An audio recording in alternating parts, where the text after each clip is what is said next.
I made a comment during the chat the other night that I would never carry a gun for self-defense that had a manual safety on it. This made a lot of people start sending me PMs and emails telling me, why wouldn't you carry a gun with manual safety? Isn't that safer? Having a safety you can place on when you're carrying it and take off when you need the gun.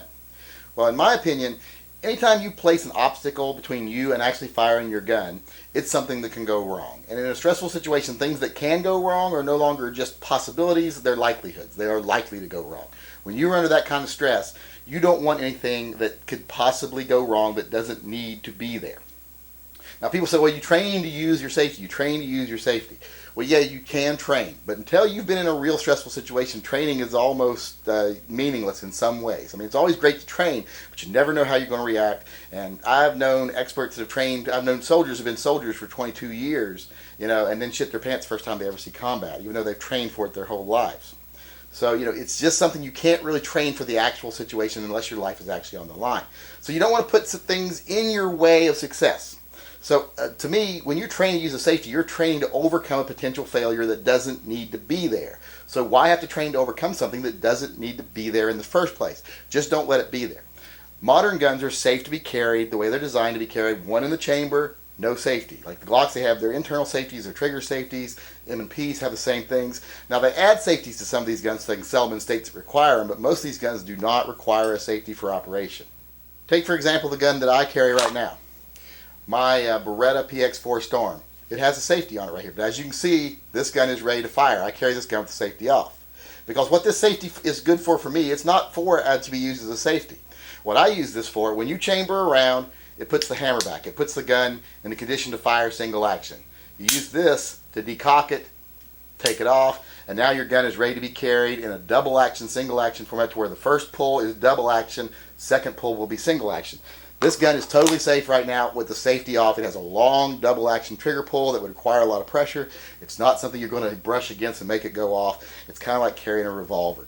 And I carry this here strong side in my Bravo concealment holster here that I really have been enjoying lately.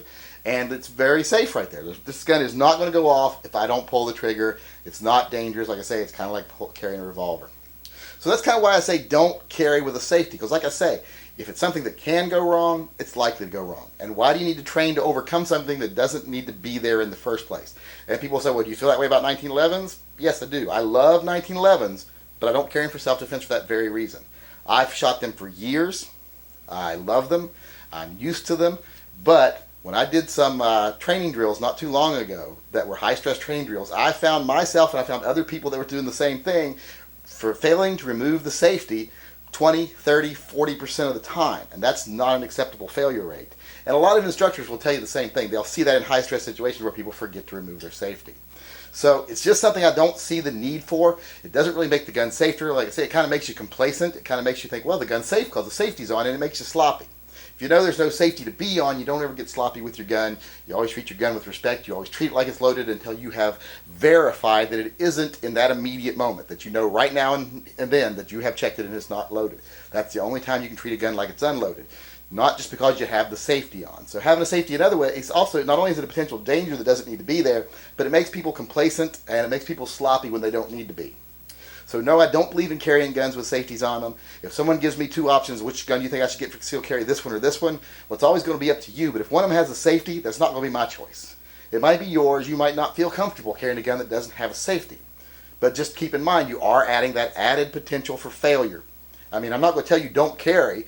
If it's between carrying a gun with a safety and not carrying at all, it's just like with carrying one in the pipe and not carrying one in the pipe, and not carrying at all. It's better to carry a gun, safety on, not one in the pipe, than to not carry any gun at all.